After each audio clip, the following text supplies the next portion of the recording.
मार्गशीर्ष माह की पूर्णिमा को बहुत पवित्र माना गया है, क्योंकि इस पूर्णिमा के बारे में स्वयं भगवान श्री कृष्ण ने बताया था।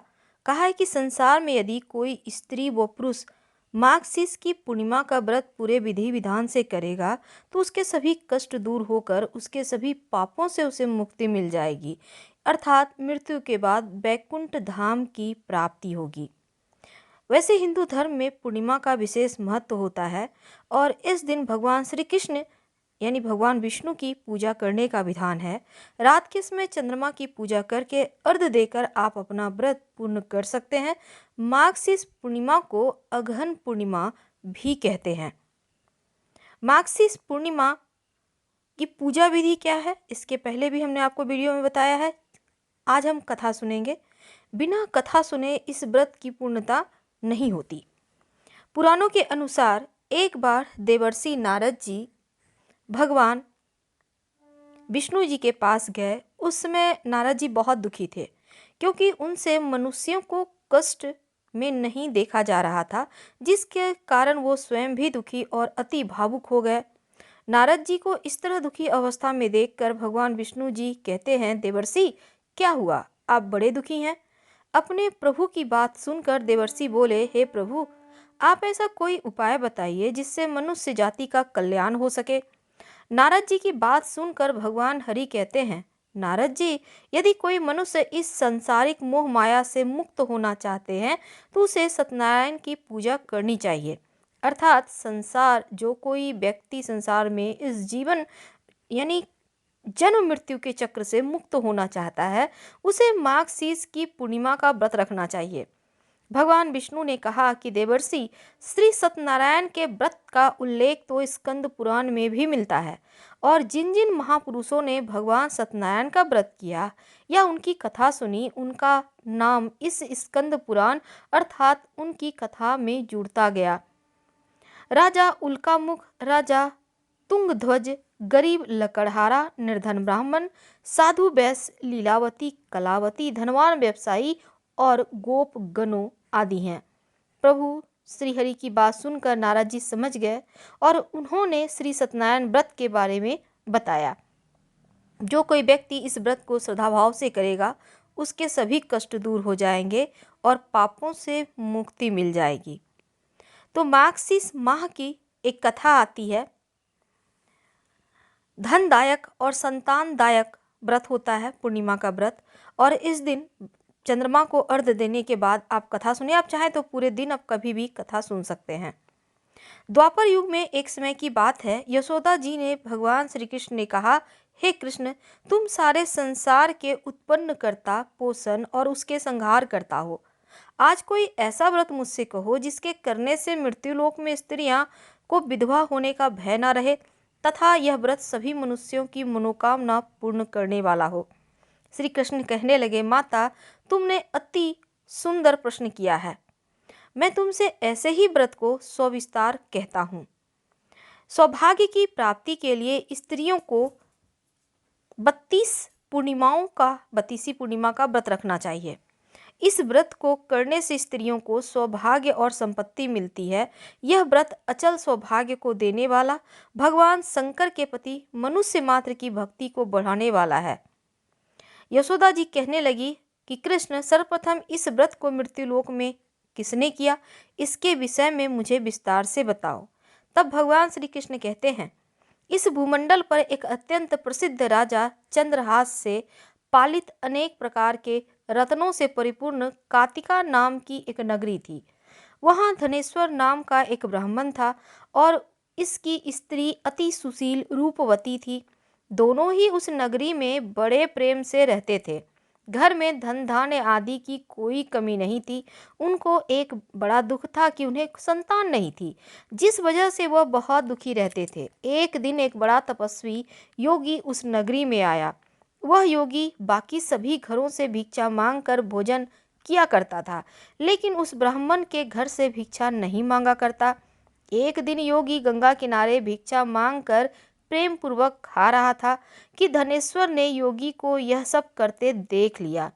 सब कार्य किसी प्रकार से देख लिया और अपनी भिक्षा अनादर से दुखी होकर धनेश्वर योगी से कहा कि सभी घरों से भिक्षा लेते हैं, परंतु मेरे घर की भिक्षा कभी नहीं लेते, इसका क्या कारण है? योगी कहने लगे कि आपके धर्म हमें इस बात की आज्ञा नहीं देता, क्योंकि अभी आप गृहस्थ जीवन में एक सुख से वंचित हैं। आपके घर संतान होने पर मैं आपके घर से भी भिक्षा स्वीकार कर लूँगा। उन्होंने कहा कि जिसे संतान नहीं है उसके घर से भिक्षा लेने से मेरे भी पतित हो जाने का भय है। धनुष्वर यह सब बात सुनकर बहुत दुखी हुआ और हाथ जोड़कर योगी के पैरों में गिर पड़ा और दुखी मन से कहने लगा कि आप मुझे संतान प्राप्ति के उपाय बताइए, आप सर्वज्ञ हैं, मुझ पर अवश्य ही यह कृपा आप कीजिए। धन की मेरे घर में कोई कमी नहीं, लेकिन मैं संतान ना होने के कारण अत्यंत दुखी हूँ। आप मेरे इस दुख का हरण कीजिए। यह सुनकर योगी कहने लगे, तुम चंडी की आराधना करो। घर पहुंचकर उन्होंने यह सारी बात अपनी पत्नी को बताई और खुद वन में चला गया। वन में पहुंचकर उसने चंडी की आराधना की, उपासना की। चंडी ने 16 दिन उसको सपने में दर्शन दिए और कहा कि हे धनेश्वर, जा तेरा पुत्र होगा, लेकिन उसकी मृत्यु सिर्फ 16 वर्ष में होगी। 16 वर्ष की आयु में ही उसकी मृत्यु हो जाएगी। अगर तुम दोनों स्त्री और पुरुष 32 पूर्णिमाओं का व्रत करोगे तो वह दीर्घायु होगा। जितनी तुम्हारा समर्थ हो उतने आटे के दिए जलाकर शिव जी की पूजन करना, लेकिन पूर्णिमा सी 32 ही होनी चाहिए। सुबह होते ही तुम्हें इस स्थान पर एक आम का पेड़ दिखाई देगा। उस पर चढ़कर एक फल तोड़कर अपने घर ले जाना। अपनी स्त्री को इस बारे में बताना। सुबह स्नान होने के बाद वह स्वच्छ होकर शंकर जी का ध्यान करके उस फल को खा ले, तब भगवान शंकर की कृपा से उसको गर्भ हो जाएगा। जब ब्राह्मण सुबह उठा तो उसे उस स्थान पर एक आम का पेड़ दिखाई दिया। वह उससे फल तोड़ने के लिए चढ़ा, लेकिन वह पेड़ पर चढ़ नहीं पा रहा था। यह देखकर उसे बड़ी चिंता हुई। उसने भगवान गणेश की उपासना की और कहा, हे दयानिधे, अपने भक्तों के विघ्नों का नाश करके उनके मंगल कार्य को करने वाले, दुष्ट का नाश करने वाले, रिद्धि सिद्धि देने वाले, आप मुझे इतना बल दें कि मैं अपनी मनोकामना पूरी कर सकूं। इसके बाद वह पेड़ से फल तोड़कर अपनी पत्नी के पास पहुंचा। उसकी पत्नी ने अपने पति के कहे अनुसार इस फल को खा लिया और वह गर्भवती हो गई।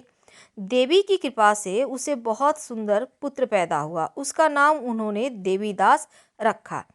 माता पिता के हर्ष और शोक के साथ साथ वह बालक भी बढ़ने लगा। भगवान की कृपा से बालक बहुत सुंदर था, सुशील, पढ़ाई लिखाई में बहुत निपुण, और दुर्गा जी के कथानुसार उसकी माता से 32 पूर्णवासी का व्रत रखा।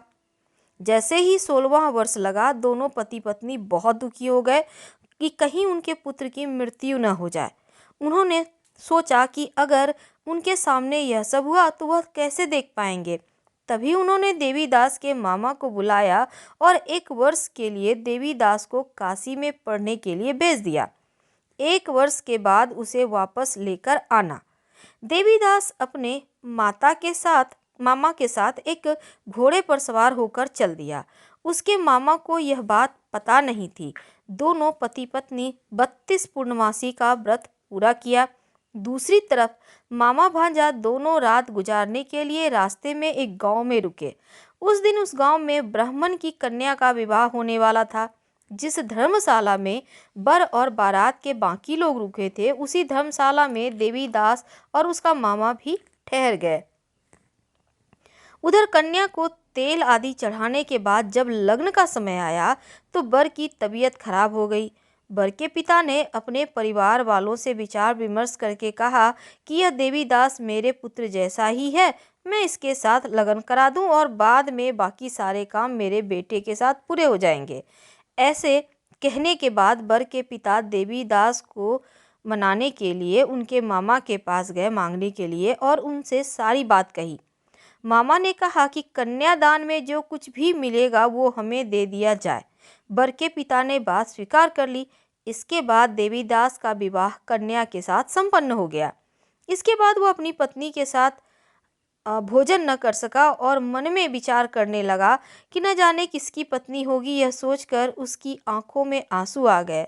तब वधू ने पूछा कि क्या बात है, आप उदास क्यों हैं?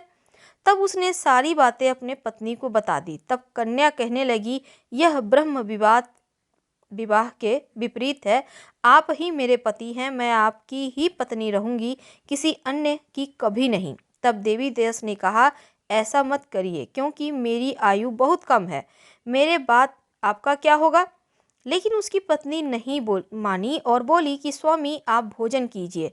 दोनों रात में सोने के लिए चले गए। सुबह देवी दास ने पत्नी को 4 नगों से जड़ी एक अंगूठी दी और एक रुमाल, और बोला कि हे प्रिय, इसे ले लो और संकेत समझकर स्थिर चित्त हो जाओ।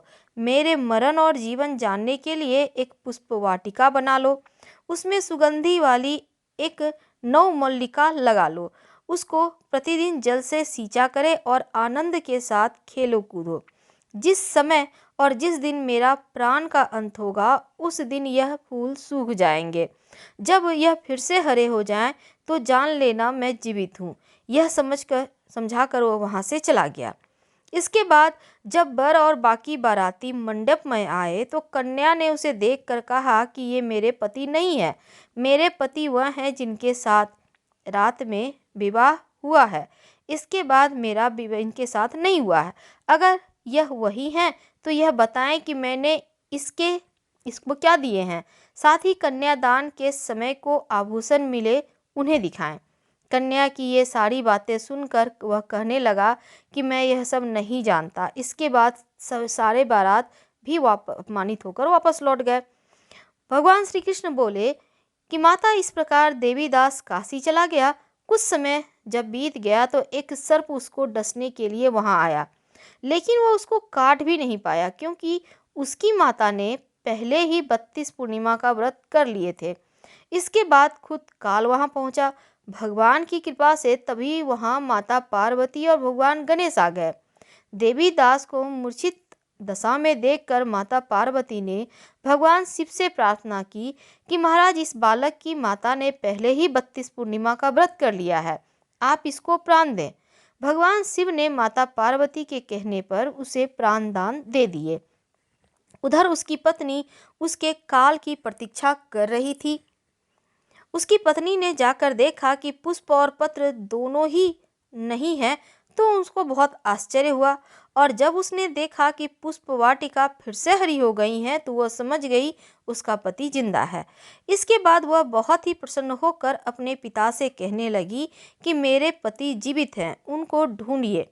जब 16वां वर्ष व्यतीत हो गया, तो देवीदास भी अपने मामा के साथ काशी से चल दिया। इधर उसकी पत्नी के परिवार वाले उन्हें ढूंढने के लिए जा ही रहे थे कि उन्होंने देखा देवीदास, उसका मामा, उधर ही आ रहे हैं। उसको देखकर उसके ससुर बहुत प्रसन्न हुए और अपने घर ले आए। वहाँ सारा नगर इकट्ठा हो गया और कन्या ने भी उसे पहचान लिया। देवीदास ने इसके बाद अपनी पत्नी और मामा को लेकर वहाँ से चल दिए। इसके बाद उनके जो ससुर थे, बहुत सारा धन दहेज दिए। जब वो अपने घर की तरफ चल रहा था, तो उसके माता पिता को लोगों ने खबर दी, तुम्हारा पुत्र देवीदास और पत्नी और मामा के साथ आ रहे हैं। ऐसा समाचार सुनकर पहले तो उन्हें विश्वास नहीं हुआ, लेकिन जब देवीदास आया और उसने माता पिता के पैर छुए, तो देवीदास के माता पिता ने उनका माथा चूमा और दोनों को अपने सीने से लगा लिया।